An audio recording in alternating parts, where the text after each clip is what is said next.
Let's have a look at this. So just going to be showing you guys a few things on Mathspace and how to use this. So this looks slightly different to the screen you'll have when you're doing your practice test or your actual test. You'll see some numbers up here which refer to the question that you can do. You can click between those, which is fine.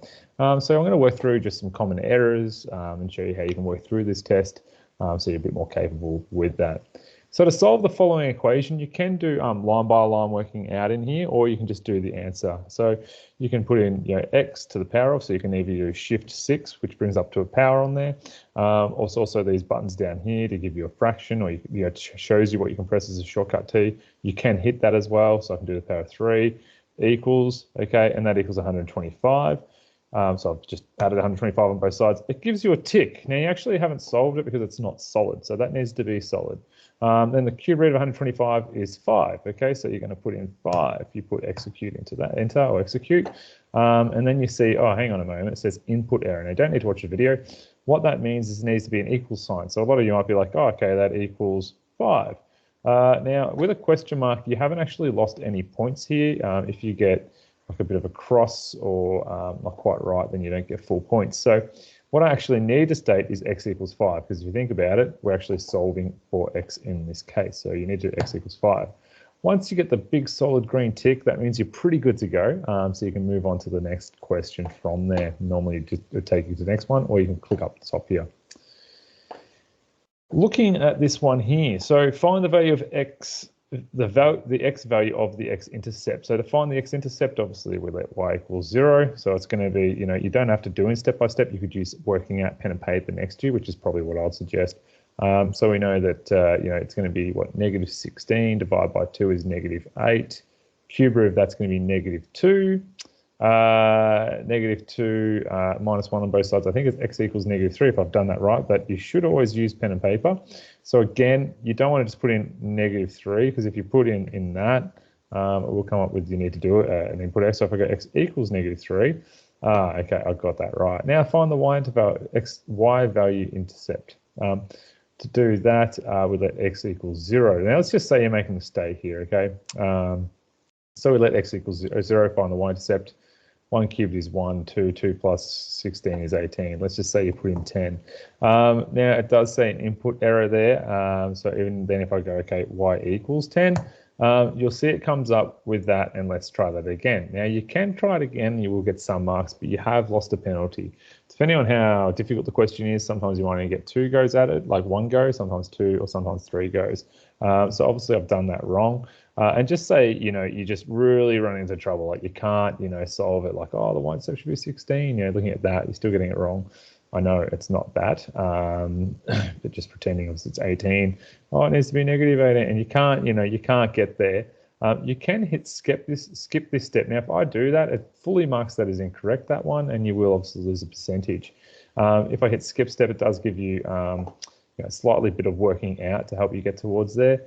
Which you could then use to help solve it. Oh, okay, 0, okay, skip, and then it will get you there. Now, I would get no marks for that because I've already put in a few wrong answers and I used the help. But every time when you actually hit skip step and you use these, it will deduct points off your overall score for you. State the coordinates of the point of inflection. Well, the state of the points of coordinates is going to be negative 116, right? Now, if you put in negative 116 and you hit execute, it's marked that incorrect. You're going to be like, hang on, that's right.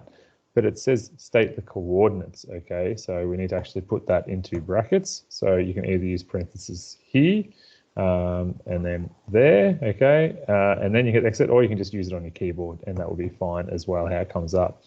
Do that and then sweet, you're done. Then we want to find, plot the graph of the curve. So to do this, I know obviously it has a point of inflection at 116. It also has an x-intercept of 1. You can draw any of these points anywhere you like. I know it has a y-intercept of, what did we say the y-intercept was? Oh, we didn't get it, that's right, but it was 18. So you can use that information to help you later on. So I can just drag this point up to 18. Now, if you can't quite see it, you can zoom in on this it will bring it up onto your full screen if you need a bit more space, or you can just use, Control+ on your screen. So once I'm happy with that there, yep, that was pretty good. You can zoom out if you want, so you can just sort of see where it is. You notice as I highlight my mouse over there, I can see where the points are. Now, if you move your mouse, you don't quite know where points are, but once you've clicked on this and then I'm dragging this, so if I click and drag this point, whatever number's on there is where I'm going to actually put it, okay? So that is going to go through, what did you say the x-intercept was? -3 it should be. So I've got to go to -3 on this side. That might help. -3, 0 is where I want it, okay? Then I can hit my submit answer and see if I got that right, which I didn't. It's completely red. Now you'll notice I got one green point up here, which means, oh, you got that one right. But I didn't get my the value of the x-intercept, x equals -3, which is, you might be going, yeah, but that's, that's correct. But actually, if you look at your point of inflection here, it wouldn't actually be correct. It's not coming up with the values now. Let's have a quick look at this. So it actually needs to be at 116, if you remember that, which is a completely different graph, okay? So you've got to think about when you've got it here, I've put my x-intercept at -3. That's not where the point of inflection is it? So 116, all right? Make sure you're thinking about where that goes. Oh, that looks better. Now you've got it all green. I'm excellent to go. I would have lost a few points through that. I probably only got about a third of that right because I had a few guesses at that. So that's how that will work there. So the more guesses you take, you're not getting it right. That's how it works. So you just drag those points around. But again, think of the graph. Point of inflection's here, right? One step there, okay? It can work different ways. Consider the curve. We've got this question here. Find the x values of the x-intercept. So again, you might go, oh yeah, look, it's 2 and comma -1. To put two answers in, we need to separate them with commas, and then you just might execute. Oh, again, you need to put an equal sign in. Oh yeah, hopefully you get the hint of this. X equals, voila, we're on there. Find the y values of the y-intercept again. We've got -2 squared, which is going to be 4. 4 times 1 is going to be 4. So here I just can write y equals 4, and I should get that right straight away because I've done y equals 4. Now, if you do get it wrong, you can hit skip step. Again, you're going to get that marked, knocked right, and you need to do that. Plot the graph of this curve. So I know that we have a turning point at x equals 2. That's not going to go there because I need to use one of these other ones. It doesn't like it. So I know we've got one at -1, which I can start here. We also have one at 2. And we also have the y-intercept at y equals 4. So I'm just going to drag this one and put it onto 4. Now notice it will change the graph wherever I want to drag those points as well. Sometimes it just takes a little bit of fiddling. Then it says you need to n+1 unique points because if you think about it, like this could go anywhere on the graph. Like it can still go through those points, but it changes. So when it's saying like n+1, what it basically means is you can just put +1 onto this point here, over here, or this point over here, because I know it has to go through these. Like it can't be, in between. I mean, you could kind of do it in between, but it's best off just to put 1 point either side of that. So you could either do substitute in -2, or I could substitute in 3 to get there. I'm going to substitute in 3. 3 minus 2 is 1. That's 1. 1 times 1 times, what am I doing? 4 is 4. Sorry, I just had a moment there. So that's going to be 3, 4. So that's pretty much spot on. Now, if I don't put that in the right spot, what you'll see is if I go, oh, submit. Oh, I've got all the points. I don't have this one right. Okay, you just got to make sure you get that last one right. Like I could even substitute in 5 if I wanted to figure out what it is. It doesn't really matter. Once you hit submit to that, you want to look for this green dot. Okay, once this is solid and it's fully colored in, you've got the question correct. It's marked, it's recorded, your results there, and you've got that right. Again, because I made a mistake, I have lost points through that question. The diagram shows the graph of the cubic function.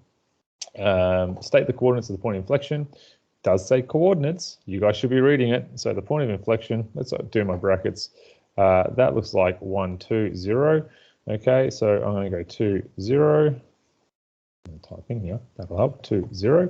And I'm pretty happy with that. So what I would suggest you guys is just to double check, read the question, state the coordinates of point of inflection. Yep, that's going to be a pretty fine tick, solid tick, excellent. And it brings up the next question. Hence, determine which transformation has occurred to create the function fx, referring to this question function fx, because I'm still in the same question. Well, it's just translated 2 units across to the right, right? Now, if you do get that wrong, let's go with that one. And obviously you'll get it. Let's try that again. Now, in this case, you're not going to get anything right for this because you got a 50-50 chance, and multiple choice, you only get the one chance. So you got 0 for that. So even if you go, oh, I've got everything correct, but I've taken the incorrect answer, and then you've obviously got that right, you know, we're not going to do it. So you get actually good feedback anyway through the test as you go through. Hence, state the equation of the function f(x). Okay, I presume it means this function, right? We're talking about the function, this one. So you need to state that. So if you just write x to the power, x, and obviously we translate it to the right, so it should be x minus 2 to the power of 3. If you state this, you'll notice it's not quite right. It is an input error because you need to write home, and I think, I'm not sure if we can do y equals. Let's see if that works. No, why can't we do y equals? Because it needs to be f(x). It's stated in the function, okay? So we need to go back into this, and you need to pull out your function. So, we need to actually type in f(x), okay? Like literally type in f bracket x bracket close, then hit execute. And correct, you got it right. So make sure you're using the correct annotation when you're answering those. As I said, you'll see all your questions up here. Once you're fully done, that's it. If you haven't answered all your questions and the time runs out, well, unfortunately, it's bad luck. Please try to get them done within the time frame. Your teacher will let you know when they're done. And hopefully that gives you a bit of an idea about how we need to input the correct answers. There's my little boy. Obviously time for me to go. Hopefully that helps you guys out, and good luck. Try the practice test. If you've got any issues, ask the teacher, and we'll see you guys later. Bye for now.